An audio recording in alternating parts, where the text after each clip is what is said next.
Look in the mirror. Right now, look at the area under your eyes. That shadow, that darkness, that hollow, bruised-looking discoloration that no amount of sleep seems to fix. You've been told it's tiredness. You've been told it's genetics. You've probably been handed a $60 eye cream that does absolutely nothing, or told to drink more water and get more rest. Here's the problem with that. There are people sleeping 9 hours a night who still wake up looking like they haven't slept in a week. And there are people in their 30s perfectly healthy on the outside with dark circles so severe they look 15 years older than they are. If sleep was the cause, sleep would be the fix. It isn't. What I'm going to show you today is the real mechanism behind dark circles, not the cosmetic explanation, the biological one, because the skin under your eyes is not just skin. It is the thinnest tissue on your entire body, and it is giving you a direct window into what is happening in your blood, your vessels, your mineral status, and your liver. The medical system looks at dark circles and says, rest more. What you should be hearing is something is wrong at a deeper level. And once you understand what that is, you can actually fix it. Let's start with something that changes everything. The skin directly under your eye is approximately 0.5 millimeters thick. To give you a reference point, the skin on the palm of your hand is about 4 millimeters. The skin on your back is closer to 6. The under eye skin is the thinnest tissue on the human body, 8 to 10 times thinner than almost anywhere else. And running directly underneath that impossibly thin layer is a dense network of tiny blood vessels, capillaries, carrying blood within a fraction of a millimeter of the surface. Now think about what that means. If anything changes in your blood, its color, its oxygen content, its ability to clot, its tendency to leak through vessel walls, the under eye area is going to show it first, every time. Before your ankles swell, before your nails change color, before your labs start moving out of range. The under eye skin is not a cosmetic problem, it is an early warning display. And there are 3 distinct biological mechanisms that produce the darkness you're seeing. Most people only know about one. Dermatologists spend most of their time on the surface. What's driving the problem is happening at a much deeper level. The first mechanism is the one that explains the blue-purple tint, the kind of darkness that looks almost bruised. Your blood gets its red color from hemoglobin, the protein inside red blood cells that carries oxygen. When hemoglobin is fully loaded with oxygen, it is a bright, vivid red. When it releases that oxygen and becomes deoxygenated, it shifts to a much darker, blue-tinged color. This is why veins look blue through your skin. Under normal circumstances, your blood cycles through fast enough that the ratio stays healthy. But when iron levels drop, hemoglobin production slows. Your red blood cells become fewer and smaller. They carry less oxygen per cycle. So the blood sitting in those under eye capillaries is spending more time in a deoxygenated state. And through 0.5 millimeters of skin, that darker oxygen-depleted blood is exactly what you're seeing. A 2020 review published in the Journal of Clinical and Aesthetic Dermatology identified iron deficiency anemia as one of the most consistent and underdiagnosed contributors to periorbital hyperpigmentation, the clinical term for dark circles. The study noted that the condition frequently resolves when iron status is corrected, but is almost universally attributed to fatigue or genetics at the clinical level. Here's what makes this particularly important for anyone over 50. Iron absorption decreases significantly with age. Stomach acid production drops, and you need adequate stomach acid to convert iron into the form your gut can actually absorb. Low stomach acid is already epidemic in the American population. Add to that a diet that's moved away from red meat, an overuse of antacids, and years of inflammation in the gut lining, and you have a population that is silently iron deficient while their labs read within normal range. Why does the lab say normal? Because serum iron, the number your doctor checks, is one of the last things to drop.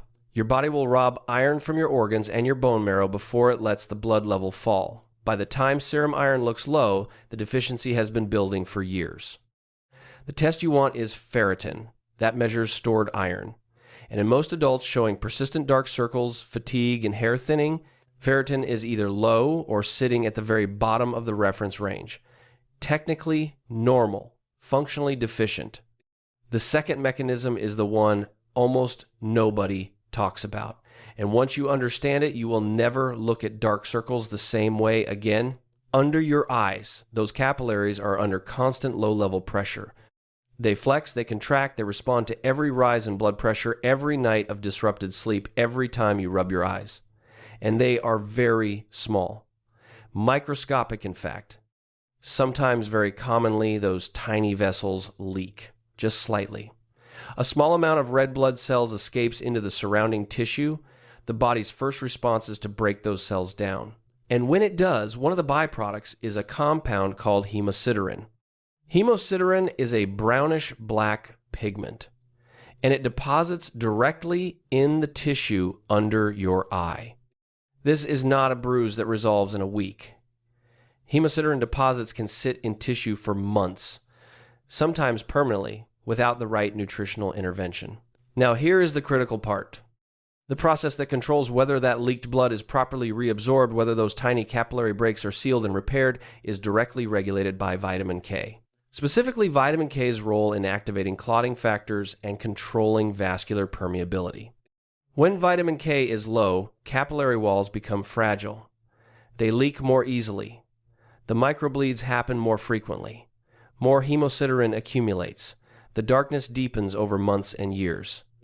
A 2004 clinical trial published in the Journal of Cosmetic Dermatology tested a topical vitamin K formulation specifically for periorbital dark circles and found statistically significant improvement in 93% of participants over a 4-week period. But topical only works on the surface. If the deficiency is systemic, if vitamin K is chronically low throughout your body, you are fighting the symptom while the cause keeps producing it. And vitamin K deficiency is far more common than most people realize. There are two forms. Vitamin K1, which you get from leafy green vegetables, primarily controls clotting. Vitamin K2, which you get from fermented foods, certain animal products, and which is almost entirely absent from the modern Western diet, is the form that governs soft tissue, calcium regulation, and vascular health. The average American gets less than 10% of the K2 their vascular system requires. What does K2 deficiency look like over time? Capillaries that leak, calcium depositing in arteries rather than bones, tissue that bruises easily, wounds that take longer to resolve, and, under your eyes, that persistent, deepening shadow that sleep never touches. The third mechanism is the one that accelerates everything else. Starting in your late 30s, collagen production declines at roughly 1% per year. By the time you are 60, you have produced approximately 20 to 25% less collagen than you had at 35. And collagen is the structural protein that gives skin its thickness, its density, its ability to sit between you and the blood vessels underneath, under your eyes, where the skin was already 0.5 millimeters to begin with. A 20% reduction in collagen is significant. The tissue becomes translucent. The vessels sit even closer to the surface. The shadow deepens not because more is wrong with your blood, but because less is standing between your blood and the light. And here is where the chain reaction becomes important. The same conditions that deplete collagen, chronic blood sugar elevation, refined seed oils, high cortisol, vitamin C deficiency are the same conditions that impair iron absorption, damage capillary walls, and interfere with vitamin K activation. These are not three separate problems. They are branches of the same metabolic disruption. A person with insulin resistance has elevated cortisol. Elevated cortisol increases capillary fragility. It also suppresses collagen synthesis. Insulin resistance also impairs iron storage and utilization. And a diet high in refined carbohydrates. The diet that drives insulin resistance is almost always low in the dark, leafy greens, and fermented foods that provide K1 and K2. So the dark circles you see in the mirror are not a single deficiency. They are a convergence point, a visible signal of a metabolic pattern that has been building quietly for years. Here is what you are almost never told at the doctor's office. Dark circles are categorized as a cosmetic concern. They are not coded as a clinical symptom. which means when you mention them to your physician, the conversation ends in two places. Either try an eye cream, or it's probably genetic. But the research tells a different story. Studies published in dermatology and nutritional biochemistry journals have consistently linked periorbital hyperpigmentation to iron deficiency, vitamin K insufficiency, collagen degradation, thyroid dysfunction, adrenal stress, and in cases of pronounced hollowing and discoloration, early indicators of kidney and liver stress. The reason none of this makes it into your doctor's office is structural, not personal. Dermatologists are trained in topical solutions. Internists run a standard panel that does not include ferritin, vitamin K status, or functional collagen markers. The test that would answer the question takes 5 minutes to order and costs less than $40. It almost never gets ordered. Instead, a $60 cream gets sold. The cream reduces the appearance slightly, the mechanism continues, the darkness deepens every year. The cream gets replaced by a more expensive one. This is not medicine. This is maintenance of a symptom. Now let me show you what actually works. And I want to separate this into two tracks. What you do internally, which addresses the root cause, and what you can do topically in the meantime. The internal protocol where results actually come from. Step 1. Rebuild iron status, but intelligently. The goal is not to take an iron supplement blindly. The goal is to first understand where you are. Get a ferritin test, not just serum iron ferritin. Optimal ferritin for most adults is between 70 and 150 nanograms per milliliter. If you are sitting below 50 and you have persistent dark circles and fatigue, you have your answer. To raise iron naturally and effectively, the most bioavailable form is heme iron found in red meat, particularly beef and lamb, organ meats like kidney and heart, oysters, clams, and sardines. Non-heme iron from plant sources absorbs at a fraction of the rate, and that rate drops further in the presence of low stomach acid. Critical pairing. Vitamin C dramatically increases iron absorption. A 2020 meta-analysis in Nutrients found that consuming 100 milligrams of vitamin C alongside an iron-rich meal increased absorption by up to 67%. That is not a minor effect. That is the difference between a meal that corrects a deficiency and a meal that doesn't. So if you are eating iron-rich food without vitamin C, bell peppers, fresh parsley, citrus, broccoli, you are leaving the majority of that iron unabsorbed. Step 2. Restore vitamin K2. This is where most people are most depleted and where the fastest visible change tends to happen. The best food sources of vitamin K2, specifically the MK7 form, which has the longest half-life in the body, are natto, a Japanese fermented soybean, which is genuinely the richest source on earth at roughly 900 micrograms per 100 grams, aged hard cheeses like Gouda and Brie, grass-fed butter, egg yolks from pasture-raised hens, and chicken liver. If you are supplementing, the form matters. You want MK7, not MK4. MK7 stays active in the body for 72 hours versus 4 to 6 hours for MK4. The dose that research supports for vascular health is between 180 and 360 micrograms of MK7 daily. One critical note. Vitamin K2 works synergistically with vitamin D3. If you are taking D3 without K2, you are missing half the equation. D3 drives calcium absorption. K2 tells the body where that calcium belongs, into bones, not into vessel walls. This combination is directly relevant to capillary integrity. Step 3. Support collagen from the inside. Topical collagen does nothing. Collagen molecules are far too large to penetrate skin. What rebuilds collagen is giving your body the raw materials to synthesize it.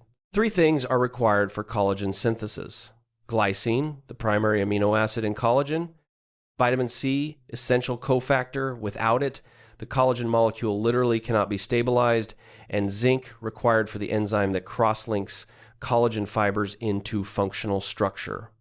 The practical application. Bone broth is one of the richest natural sources of glycine and collagen precursors. 2 cups per day provides a meaningful therapeutic dose. Combine that with consistent vitamin C from whole food sources or a supplement of 500 to 1,000 milligrams of ascorbate and adequate zinc from oysters, beef, or pumpkin seeds. Step 4. Address the cortisol pattern. This step is often skipped because it is the least tangible, but it may be the most important. Chronic cortisol elevation degrades collagen, impairs iron metabolism, damages capillary walls, and drives the blood sugar patterns that accelerate every mechanism above. You cannot out-supplement a cortisol problem. What cortisol regulation requires? Consistent sleep timing. The body's cortisol rhythm is controlled by light exposure. Morning sunlight within 30 minutes of waking sets the clock for the entire day. Daily walking, not intense exercise, walking specifically reduces cortisol while intense exercise temporarily spikes it, and the elimination of the late-night eating patterns that keep insulin elevated and disrupt the overnight cortisol descent. While the internal work takes 4 to 8 weeks to produce visible change, there are 2 topical approaches with actual clinical support. The first is vitamin K cream. Applied to the under-eye area, vitamin K has been shown in multiple trials to reduce the appearance of periorbital discoloration, specifically by addressing the hemosiderin deposits from capillary leakage. Apply a thin layer at night to clean skin. This is not a permanent fix, but it works on the surface while the internal protocol works on the cause. The second is vitamin C serum. Ascorbic acid topically has a dual mechanism under the eye. It inhibits an enzyme called tyrosinase, which is involved in melanin overproduction, and it directly supports collagen synthesis in the dermis. Use a stable L-ascorbic acid formulation at 15 to 20% concentration. Apply in the morning. These two used together, vitamin K at night, vitamin C in the morning, represent the strongest non-prescription topical approach currently supported by published evidence. And when paired with the internal protocol, the combination addresses the problem from both directions simultaneously. I want to be specific about what to expect because unrealistic expectations lead people to give up too early. Iron status takes 60 to 90 days to meaningfully rebuild through dietary change. Ferritin, specifically, rebuilds slowly. This is by design. If you are genuinely iron deficient, a targeted iron supplement for 8 weeks alongside dietary changes will accelerate the process significantly. Retest at 90 days. Vitamin K2's effect on capillary integrity begins showing in tissue within 3 to 4 weeks, but the visible reduction in dark circles typically becomes noticeable between 4 and 6 weeks of consistent use. Collagen rebuilding is the slowest meaningful structural skin improvement, takes 90 days minimum. But the combination of reduced capillary leakage and improved iron status will show visible change long before the collagen fully rebuilds. Most people following this protocol correctly report a visible, noticeable reduction in under-eye darkness within 4 to 6 weeks. Not elimination reduction. Full resolution, if deficiencies were severe, takes 3 to 4 months. That is significantly slower than a cream promises. It is also permanent in a way that a cream never is. Here is what to take with you from this. Dark circles that do not resolve with sleep are not a cosmetic problem. They are a signal. The mechanism is one of 3 things: deoxygenated blood from iron deficiency, hemosiderin deposits from vitamin K deficient capillary leakage, or translucency from collagen loss. Usually, it is all 3, converging together over years of the same underlying metabolic pattern. The simple actions. 1. Get a ferritin test, not just serum iron. Know your actual iron storage status. 2. Increase heme iron from red meat, organ meats, and shellfish, always paired with vitamin C. 3. Get consistent vitamin K, 2 as MK. 7. Either from fermented foods like aged hard cheeses and egg yolks, or as a supplement at 180 to 360 micrograms daily. 4. Support collagen synthesis with bone broth, vitamin C, and zinc daily. 5. Apply vitamin K cream at night and vitamin C serum in the morning while the internal work proceeds. The darkness under your eyes has been trying to tell you something for years. Now you know how to read it. And now that you understand what deficiencies look like on the surface, there is one specific area of the body that reveals the same information even earlier: your eyes themselves. Not the skin under them, the eye. What changes in the white of the eye, the iris, and the visible blood vessels tell you about your internal mineral status is something almost nobody has explained clearly. I put that video right here. Don't miss it.